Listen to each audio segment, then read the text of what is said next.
Good afternoon বন্ধুরা, আপনারা সবাই কেমন আছেন? আশা করি সবাই ভালো আছেন। আমরাও ভগবানের আশীর্বাদে, আপনাদের আশীর্বাদে ভালো আছি। সবাইকে জানাই হ্যাপি মকর সংক্রান্তি। এটা হলো কালকের ব্লগ।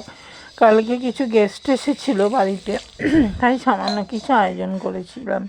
প্রথমে তো আটা মাখা হয়েছিল, লুচি হয়েছিল, একটু ঘুগনি হয়েছিল, এই যে ঘুগনি হয়েছিল, আর এই পাটিসাপটা একটু করেছিলাম, আর এই রসবড়া করেছিলাম, আর সেদ্ধ পিঠে করেছিলাম।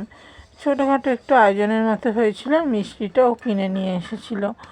তো আপনাদের সবাইকার কেমন লাগে আমার রেসিপি একটু কমেন্টের মাধ্যমে জানাবেন। আর কালকে একটু ব্যস্ততার মধ্যেই গেছিলো, যেহেতু মকর সংক্রান্তি ছিল, বাড়িতে তো পিঠে করতেই হতো। এটাই আমাদের বাড়িতে নিয়ম, শ্বশুর বাড়িতেও তাই, বাপের বাড়িতেও তাই। তাই একটুখানি শেয়ার করলাম আপনাদের সাথে, ভাগ করে নিলাম ভালোবাসাটা। পায়েসটাও হয়ে গেছিলো, একটু চিনিটা আর গুড়টা, মানে লাস্টে একটু নলেন গুড় দিয়েছিলাম, ওই দেওয়াটা একটু বাকি ছিল, তাই আপনাদের সাথে শেয়ার করলাম। আর আপনাদের পিঠে, পায়েস, ঘুগনি, লুচি কেমন লাগে, এই কম্বিনেশানটা কেমন লাগে একটু জানাবেন প্লিজ। আশা করি সবাইকারই ভালো লাগে।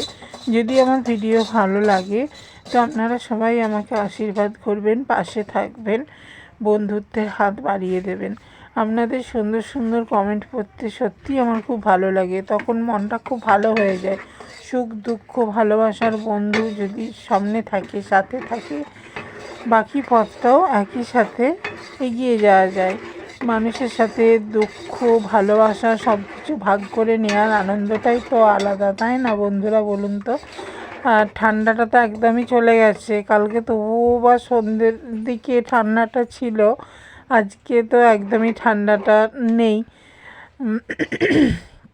আপনাদের ওখানে ঠান্ডা কেমন একটু জানাবেন। এই দেখুন, আঠা মেখে নিয়েছিলাম, লেচি করে নিলাম, তার সাথে আমার মেয়ে তো থাকবেই। আমার মেয়েকে তো আমার সঙ্গে কাজ করতেই হবে, আর তার সঙ্গে আমার মেয়ে কিন্তু ক্যামেরাম্যান হয়ে গেছে, আর পায়েসও হয়ে গেছে, আর একটু সেদ্ধ পিঠেও করেছিলাম।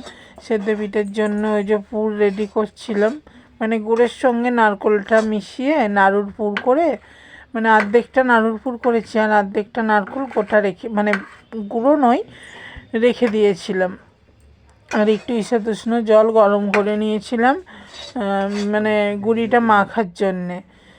তাই ওই যে গুঁড়িটা ছোটো ছোটো লেচি করে, মানে ঈষৎ উষ্ণ গরম জলে সামান্য নুন দিয়ে গুঁড়িটা মেখে নিয়ে, তারপরে এই পুরটা ভরে নিয়ে, আর আমি কি করি, হাঁড়ির মধ্যে গরম জলটা টকবক করে ফোটার মধ্যে আমি পিঠেগুলো দিয়ে দিই। পিঠেগুলো হয়ে গেলে ভেসে ওঠে, তখনই বুঝে নিই যে হয়ে গেছে। এইভাবেই আমি সেদ্ধ পিঠে করি। আপনারা কিভাবে সেদ্ধ পিঠে করেন একটু জানাবেন প্লিজ। আর আপনারা পাটিসাপটা, আমি ক্ষীরের পাটিসাপটা করেছিলাম, আর রসবড়াও করেছিলাম। আপনারা কে কীভাবে করেন একটু জানাবেন। আর আমার ব্লগটা আপনারা কোথা থেকে দেখছেন একটু জানাবেন। আর যদি আমার ভিডিও ভালো লাগে তো ভালোবাসা দেবেন। যদি আমার রেসিপি ভালো লেগে থাকে তো আপনারা বললে আমিও করার আগ্রহ পাবো, তো মানে ভিডিও তৈরি করার আগ্রহ পাবো। এই যে রসবড়া, খেজুর, মানে রসবড়াগুলো করে খেজুর নলেন গুড়ের সাথে মানে একটু গরম করে দিয়েছিলাম, যাতে রসটা একটু, খেজুর গুড়টা একটু ভালোভাবে ভেতরে ঢুকে যায়, নরমও হয়ে যায়, খেতেও ভালো লাগবে। তার জন্যই খেজুর গুড় দিয়েই করেছিলাম।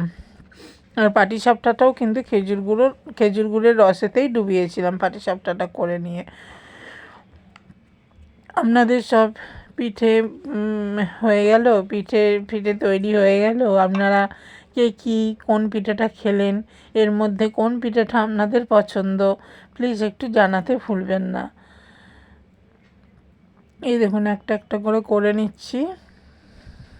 আর আমি সেরমভাবে করতে পারি না পিঠে, তো যেটুখানি শিখেছি ওইটুখানি আর কি, মায়ের কাছে যেটুখানি শিখেছি ওই হাতে করি আর কি। সবটাই খুব যে ভালো করে করতে পারি তাও নয়, মাকে জিজ্ঞাসা করে করে যেটুখানি, মানে যেটুখানি নিয়ম রক্ষে যেটুখানি করতে হয় ওরকমভাবে করি। এই যে রসবড়া, এই পাটিসাপটা, আর ঘুগনি। এই মিষ্টিটা বাজার থেকে কিনে এনেছিলেন উনি। আর এই সেদ্ধ পিঠে করেছি আর লুচিগুলো। মানে কালকে একটুখানি গেস্ট বেশি এসেছিলো, তার জন্য আমাকে এতগুলো আয়োজন করতে হয়েছিল। যদিও মেয়ে আমার ছিল, কোনোটাই অসুবিধা হয়নি। ক্যামেরাম্যানও ছিল, আবার হাতে হাতে তো হাতে পায়ে দুষ্টুমি তো লেগেই থাকে। আর ঢং কালকে তো ছিল, কালকে তো বাবা কেউ এলে তো আমার মেয়ে আমার সঙ্গে ঢং করবে না সেটা হতেই পারে না। আর আমার মেয়ের ঢং কার কার ভালো লাগে একটু কমেন্টে জানাবেন। এই দেখুন আস্তে আস্তে করে নিলাম পিঠেগুলো, একা হাতেই করছিলাম, একটু দেরিতে হবেই অতগুলো জিনিস করা। এই দেখুন, জানি সবাইকার বাড়িতে পিঠে হয়ে গেছে, আমাদের এই মকর সংক্রান্তির দিনেই তো করতে হয়, তাই হয়তো আমার একটু দেরি হয়ে গেল ভিডিওটা ছাড়তে। যদি ভালো লাগে তো আমার পাশে থাকবেন অবশ্যই।